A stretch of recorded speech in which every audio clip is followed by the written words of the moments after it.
Hi, everybody. It is Friday, which means it's another Ask Me Anything webinar with experienced investigators. I am here with you from Oak Park, Illinois. My name is Jeannie Walters, and I am thrilled that you can join us today to talk about 5 questions to help set up listening posts to boost your voice of the customer program. Now, a lot of people, when we talk about customer experience, really focus on customer feedback. How do we gather it? What do we do with it? How do we make sure that we're getting the most of it? That's part of what we're going to be talking about today. So, as always, I have with me our Director of Marketing, David Hornreich. David, how are you today? Hello, I'm great. It's a beautiful day. It's a Friday. We're wearing outfits that match our the title I slide know we did of not today's plan that, but presentation. it It's feels just like it's kismet, you know? exactly. So, I know it's hot in many, many locations around the world right now. So, Yeah. how are you doing in Seattle? It has been hot. It is currently, believe it or not, overcast and relatively cool, but I think it will be warming up later today. It's still pretty early in the day over here. But Yeah. yeah, yesterday was the first day of the summer that I walked outside. I looked at my wife and I said, "It's hot." Yeah. So Wow. so we've officially reached that point in the year.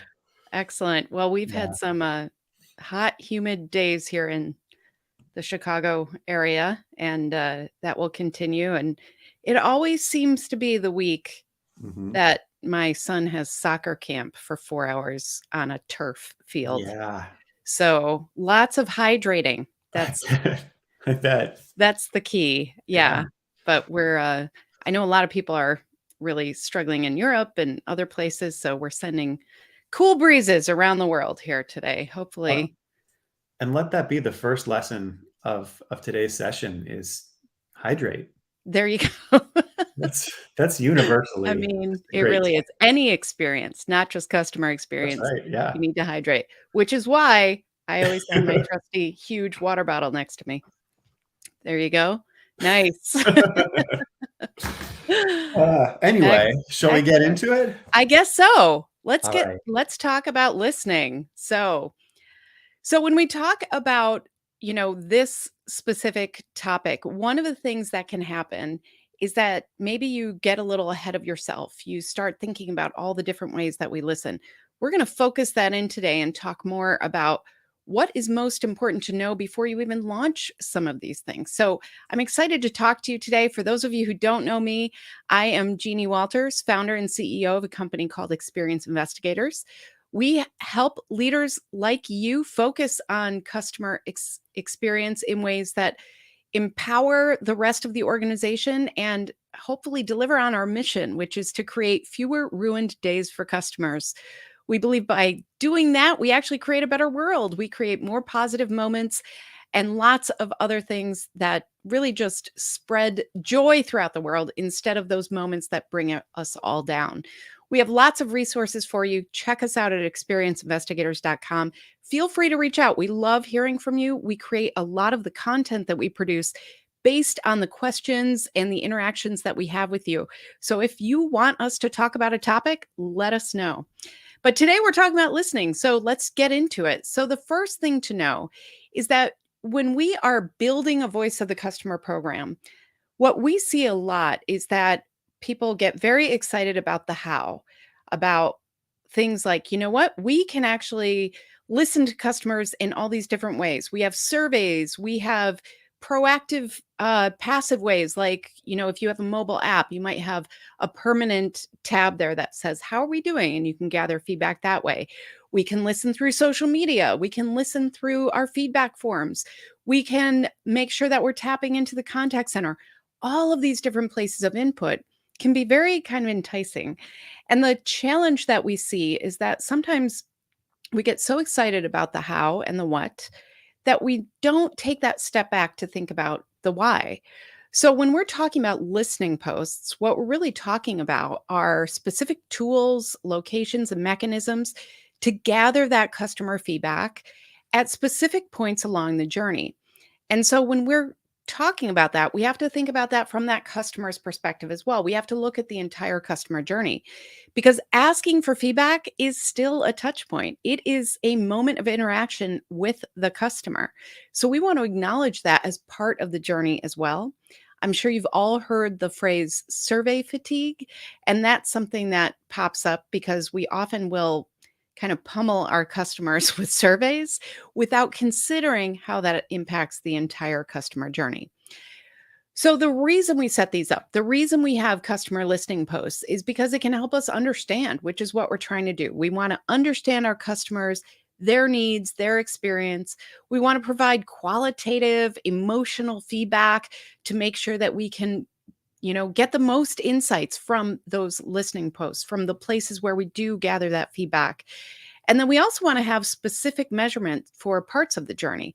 So if we know that there are certain challenges along the way, if we know that certain touch points we've heard specific feedback about, we want to dig into that. We want to make sure that we can measure that so that as we make improvements, we can measure how successful we've been. So, listening points are absolutely integral to gathering the right insights, to making sure that we're getting the insights that will make the most impact on our customer journey. So, as you're thinking about this, these are the questions we're going to go over today. What feedback do we want? Where on the journey should we gather that feedback? How will we use the insights gathered? How will you close the loop with the customer? The ever present close the loop question. How do you decide what to keep, remove, or evolve? And that last question is probably one that most organizations don't ask enough. That's a little preview for you. But as we talk about these questions, the first thing to ask, what feedback do we want?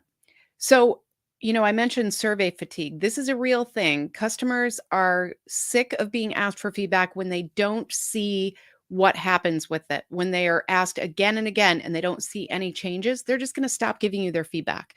So, what we want to do is make sure that we are being strategic about where we are asking for feedback and what feedback we're really looking for.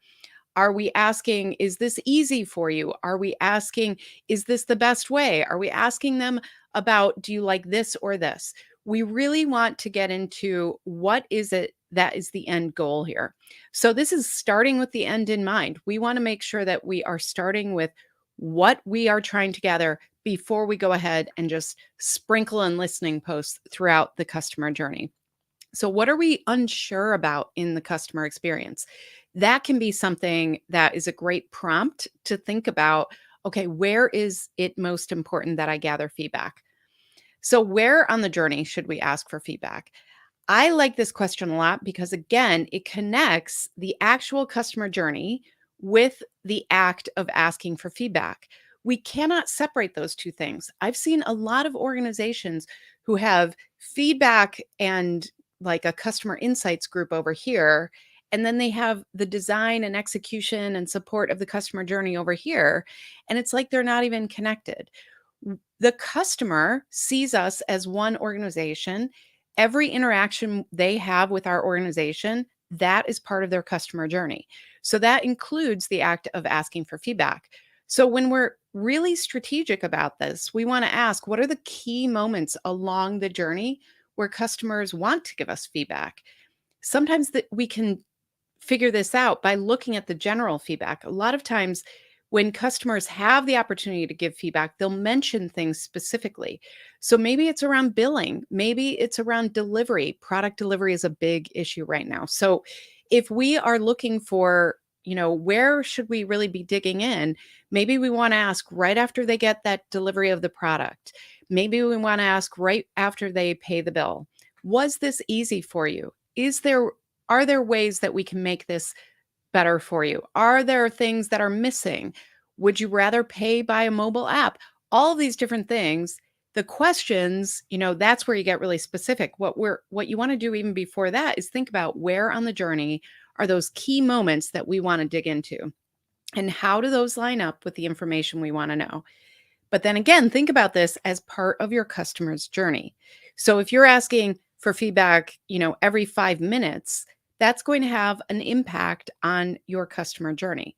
So that's where having different tools available to you to really make sure that when customers want to give you feedback, they have that option, But when you need that feedback, when you're really digging into these different parts of the journey, you have a little more control around making sure that you're getting the feedback where on the journey it's most impactful for both you and the customer. So, how will we use the insights gathered? I can't tell you how many organizations don't ask this question. So, they gather all of this feedback, they get all of this great stuff. They have wonderful dashboards, they have percentages, metrics, everything they need. And then they pass that around month after month and they do nothing with that information. And that's because nobody is really accountable for it. So, when we're looking into insights, we need to be really honest. We need to say to ourselves, okay, if we ask customers about the mobile app experience, are we prepared to do something with that? Are we investing in that this year? Do we have a team dedicated to that? Who would actually take that feedback and do something with it? If we are not asking those questions up front, we are simply wasting the time of our customers, of our teams. And this is where you may have heard me say this before. This is where customer experience teams can become what I call number narrators.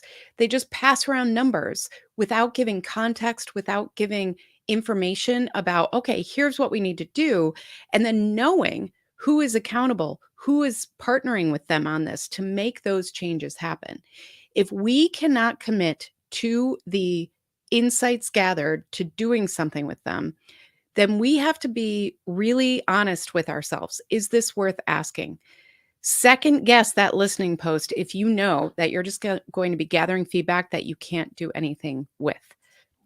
So, how will you close the loop with your customer?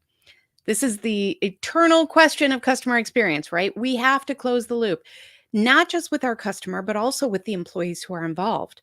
So if we're gathering, measurement and feedback and all of those things, how will we make sure that that customer feels heard?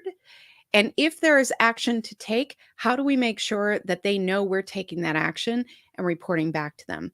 So as we go through and we're thinking about the macro points of, where on the journey do we need to know information and what are we going to do with these insights? We have to take that one level down and think about what about that individual customer? How will we close the loop? What do our processes support inside the organization to make sure that that customer feels heard and they know that their feedback matters? If they give their feedback again and again, never hear back, never close the loop, then they're going to stop providing that feedback to us and they're just going to look for where they can be served better. So don't, fool yourself that this doesn't have an impact on the long-term customer experience around retention and renewal and loyalty.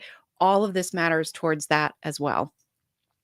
And then how do you decide what to keep, remove, or evolve? Now, this is really something that I would encourage you every time you gather the insights and you're sharing those insights, look for those things that maybe you're just doing by habit. And what I mean by that is sometimes we have surveys that were launched several years ago. They're just in our systems, they're automated, we get the report. And yet, in the meantime, maybe we've added other listening posts that actually provide better insights. Or maybe we're just not using that information the way that we used to.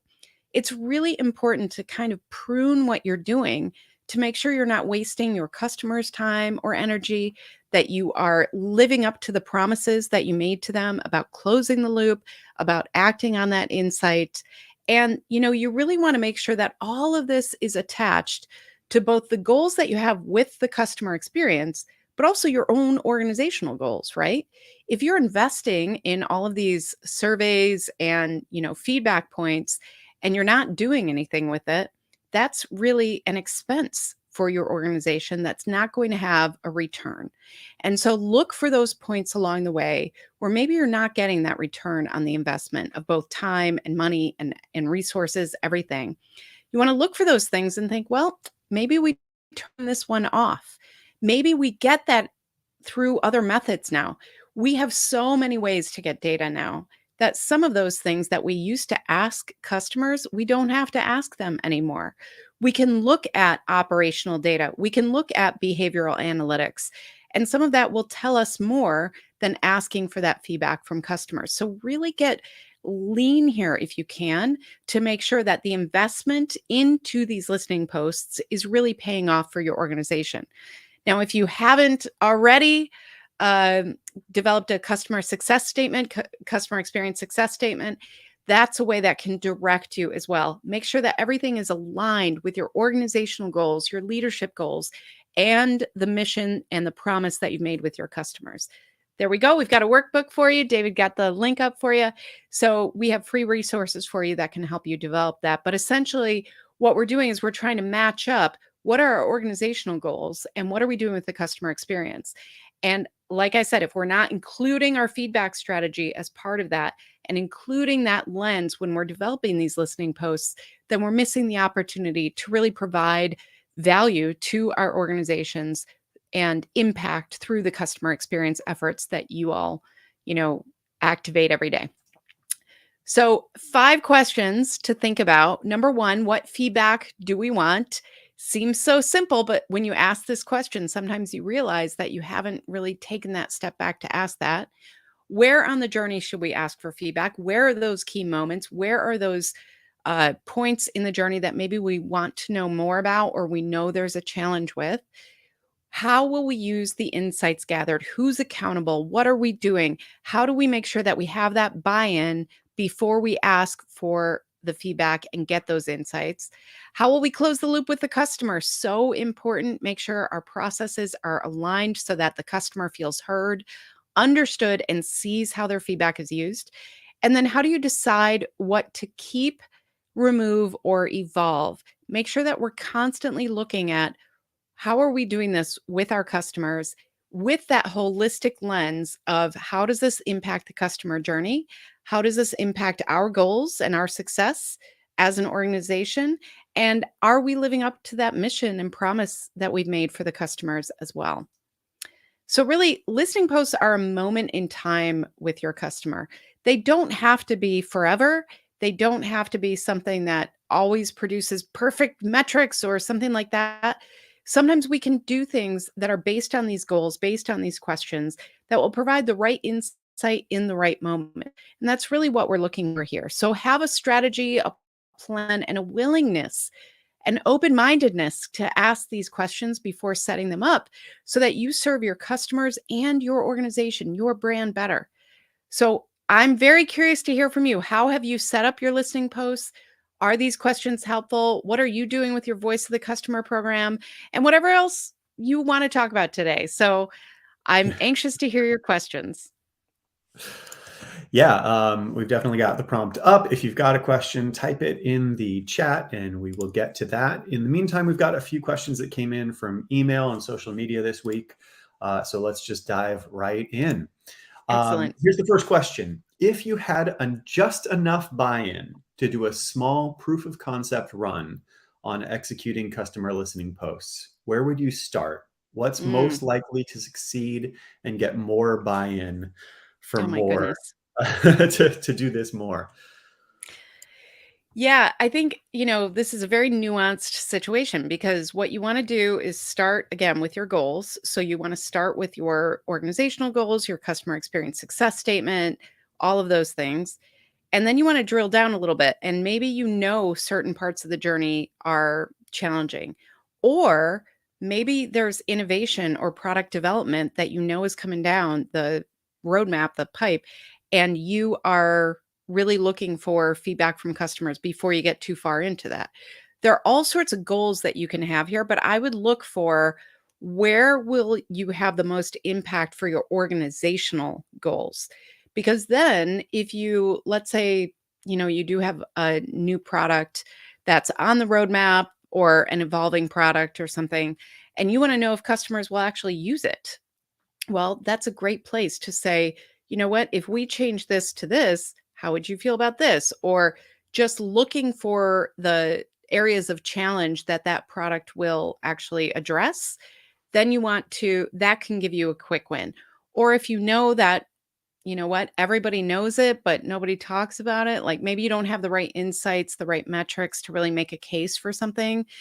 Anytime I do a journey mapping workshop or anything with clients, It is funny because there are things that come up and everybody says, "Oh, yeah, that's terrible. We all know it's terrible. I don't know who's responsible for it. We shouldn't do that." Everybody knows that there's a certain point in the journey that really isn't working. But it's almost like folklore, right? It's like internal rumors. So if you want to make a case to change something, if you want to make a case to invest in something, then I would start with those really sticky points in the customer journey as well and start there.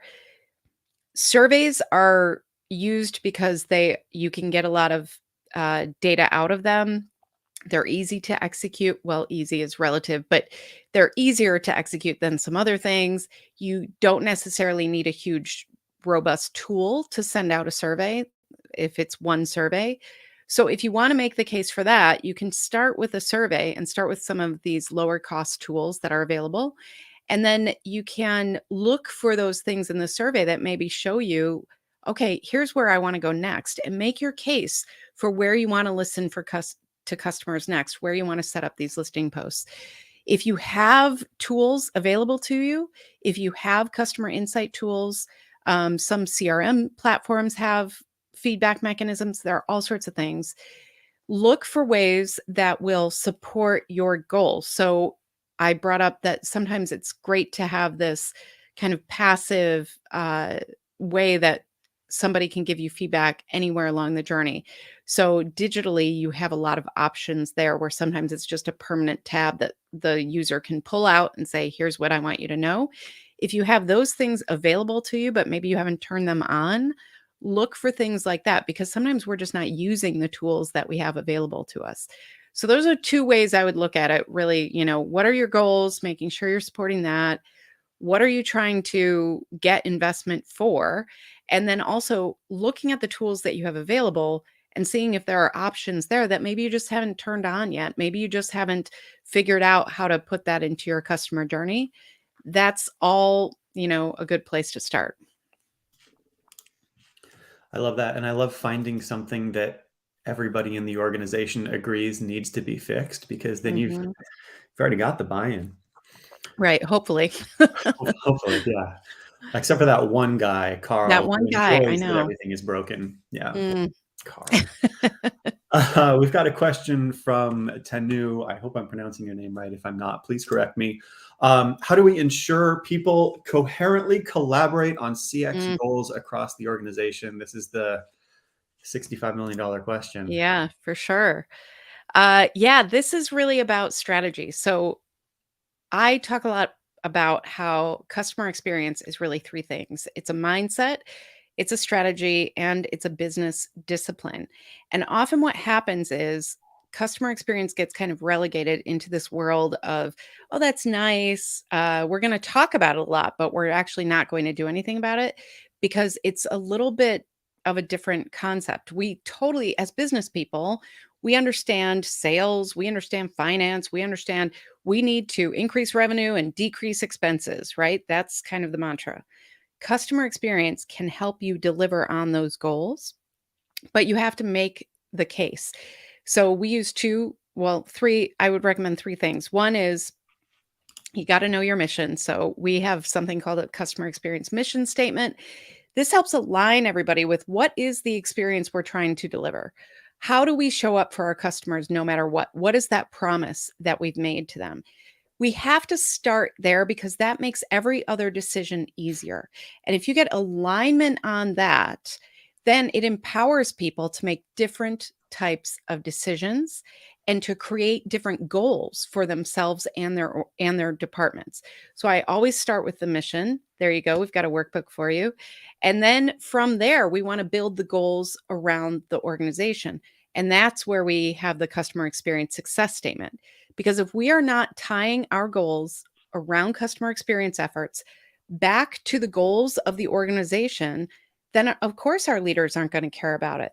Why would I want to invest in something that isn't going to help us achieve the goals that we set out to achieve?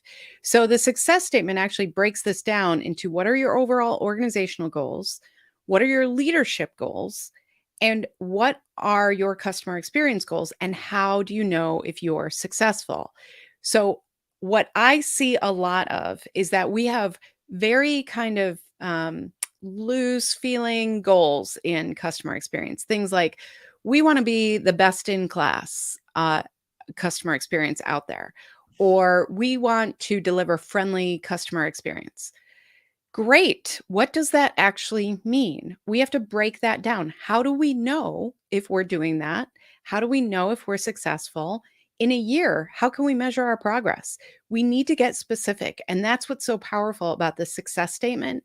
It helps us get specific. And then we can go back to our leaders and say, hey, chief financial officer, guess what? If we invest here, and you know what? We've seen a correlation that when our, metrics go up, whether that's NPS or customer satisfaction or anything, we've noticed that that correlates with a higher rate of retention or a lower churn rate or all of these things. So, what that tells us is that by investing in our customer experience, we can actually reduce the cost of service, we can improve our retention and renewal rates, we can increase our customer lifetime value. And in today's market, the other thing I like to highlight is that that actually leads to better employee retention rates, because if we have a better customer experience, we also usually have a better employee experience. Those two things have to work in tandem. And so if we are investing in the right places, then our employees are happier, our customers are happier, everybody stays longer, our costs of acquisition go down, our word of mouth marketing goes up, both for employees and customers. All of these good things happen, but we have to make the case. And then we also have to keep socializing what all of this means. When we talk about goal setting, we use something called SMART goals. And part of that is because we want to make sure that when we talk about customer experience, it's not fluffy. We have to make sure it's social. We have to make sure that we are communicating it in the right way. We have to make sure they're relevant and contextual, all of these different things, because if we do that well, then everybody in the organization starts realizing, you know what, if we do this part well, we all win. And not only do we all win, but my team wins. I win. We really have to get into what's in it for me a little bit, but we do that by starting with that mission. So we say, we are, going to deliver on our promise. And we're going to make sure that we are supporting the organizational goals in the best possible way. And so when we do those things well, everybody in the organization starts seeing that, you know what, we're all in this together. CX is absolutely a team sport. So that's a few ideas. And then, of course, there are, having a cross functional team and all sorts of like execution on that business discipline side of things. But in order to get there, we need to start with the mindset and the strategy. So that's where I would focus. And I'll throw out one more resource that we have, which is our customer lifetime value calculator that measures a few different metrics. A lot of the things that Jeannie talked about, referrals, word of mouth, customer lifetime value. Yeah. So this calculator, if you do need kind of numbers, even if they're back of the napkin, to try to bolster getting some buy-in, this may be able to help as well. That's great. Yes. Thank you for highlighting that. Yeah. Yep. Let's jump to another question from email. What are some ways people are automating the feedback process? There are lots of ways, actually. And so it depends, again, on the tools that you have available. But I think a lot of automation is happening in the digital experience itself. Now, I'm using digital kind of all encompassing, because this also includes things like, when you are talking to your smart speaker or using your voice for that as well, there are different ways that it's captured. But I think that there are tools that actually, have those ways that you can make sure that people are providing feedback along the way. It goes right into automating the insights so that you're really seeing that on and on and on. Voice is becoming huge. So I would say if you haven't already looked into how can people interact with your brand when it's appropriate, of course, but in the type of brand, but with voice, that's one of the ways it's automating. Artificial intelligence and machine learning is still changing the game. So a lot of what we're doing is seeing kind of that waterfall of if then. So if I give you feedback on this part of the journey, then the automation might kick in and say, okay, in 6 months, let's see if they do this and ask them there. So there are all sorts of different ways to do that.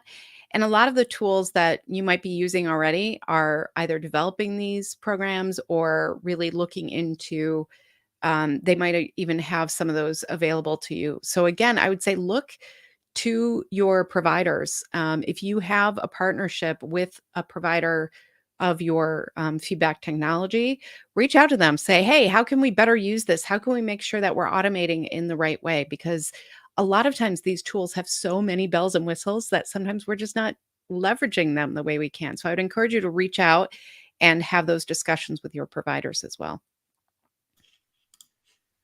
Yeah, ain't that the truth? I feel like every piece of software has I know. features on features on features. Yep. We've got one more question that came in this week. Let's jump to that. So this person says, so much of our feedback comes through social media. How do we work better with our marketing and social teams to get useful feedback, avoid the noise, and close the loop? Mm. Yeah. Well, first of all, I would say if you are the org chart has something to do with this here because sometimes what we do with social media is we say, "Hey, marketing, that's yours." And then even when things come in really that are feedback, that is feedback, marketing is kind of handling that, or the social team is kind of handling that. They might be measuring that, they might be tracking that, they might be responding to the customer. But if you're not working hand in hand with, let's say, your contact center and your customer experience team or your customer insights team, then there's going to be a lot of disconnection on behalf of the customer. They won't feel like their journey is seamless when they have to repeat themselves when they call the contact center because social media gave them one answer and they're calling because they didn't get what they needed. So, one of the things I would say is look for, if you are struggling with this, start tracking that type of reaction. So if you have people who are calling or chatting with your contact center and saying, I said this on Twitter or I just went to Facebook, that's something to start really paying attention to because what that's telling you is that they are not getting what they need through that channel. The other thing I would do is really encourage your social team to connect with you to make sure that you have the same tracking mechanisms, that you have the same way to gather that feedback. And again, you're closing the loop throughout the process. So maybe you find that, a lot of people on social media are going to social media when they're waiting on hold, right? Like this is a common thing. People will post on Twitter or places like that and say, I've been on hold for X amount, and they tag the brand. That's a big red flag, right? Like, okay, we have a problem here. Let's make sure we're working together and let's make sure we have a tracking mechanism for this. So there are all sorts of ways to really connect those dots. But the most important thing is that your customers do not care about your org chart. And I talk about this a lot, but we have so many customer journeys that are really developed based on our internal org charts. And that is unfair to the customer. We have to make sure that when we are showing up as a brand, that's who we are. This is true in B2C. This is very true in B2B. And yet, how often as customers do we hear, well, that's basically not my department? Several years ago, I wrote a blog while I was sitting in an airport after a terrible experience my family and I had. And part of it was that I was just really, really frustrated with all the channels. I had gone through customer service. We had stood in line and talked to people at the airport. I had gone through all the social channels and we were getting no response. I wrote a blog, posted it, it got a little traction. And so somebody sent it via Twitter to the airline. And their response was, our customer service line is 1-800 blah, blah, blah. Now, think about how odd that is, right? You have an opportunity to solve something for a customer. And instead of doing that, you're basically saying, oh, not my role, not my department. So we really have to look at this as that holistic customer journey. And if we identify places where customers are not getting what they need because of our systems, because of our org chart, We have to address that inside our organizations. One of my favorite ways to do this is to think about journey mapping and service blueprinting, because that will really help you think about what is the experience we want to deliver for our customers and what does that actually mean inside our organization with processes, with behaviors, with the tools and technology we have. There we go. And we've got a LinkedIn Learning course on that, and it's under an hour. You can take it really quick, but essentially the idea is if you know that these things are happening and you know that you have this disconnect, take a step back, look at things from that customer's perspective, and then build the processes to really connect the dots. Because otherwise, we are just missing opportunities to deliver. As far as feedback goes, centralized data is one of the biggest challenges we have in customer experience. Sometimes we can't do a lot about that, right? Like if the social media team is using one tool and they are using one place to gather customer data, and then over here we're using a different tool, or maybe those two things don't connect, then I would start making the case, say, you know what, we need centralized customer data. We need to make sure that we are gathering feedback all in the same place, that we are making sure that we are connecting the dots throughout the customer journey. So it's not different when social media hits and when the contact center gathers. So we really have to look at things with that holistic perspective. But I understand that sometimes centralized data is the biggest challenge. So a lot of organizations actually have to come up with some workarounds, using business insights tools and things like that to plug in those things. So if you have great data analysts on your team, start talking to them if you have not solved that problem, because this is something that a lot of organizations are struggling with right now, and customers really need us to make sure that we have that centralized view of who they are and the feedback that they're providing. So that was like a lot, and some of it is way too big, but I think we have to get there. We just have to get there with the data.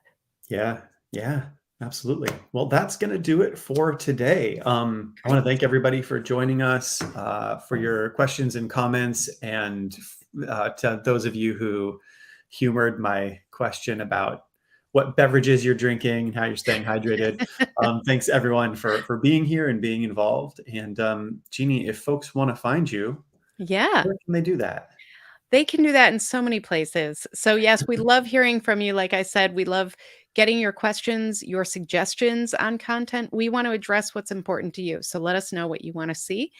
And, we will be back here every few weeks. We do our best because we love this community and we love serving you. So, if you have specific things you want us to cover in one of these sessions, let us know that too. But feel free to reach out on all of the different platforms. We have all of these different resources for you at yearofcx.com. And that really is just a library of downloadable tools, guides, workbooks, all sorts of things, because we want you to be successful. Because by being here today, you are helping us live our mission, which is to create fewer ruined days for customers. So thank you so much for being here and learning. And thank you for all you do on behalf of your customers as well. And we will see you next time. Thanks for being here.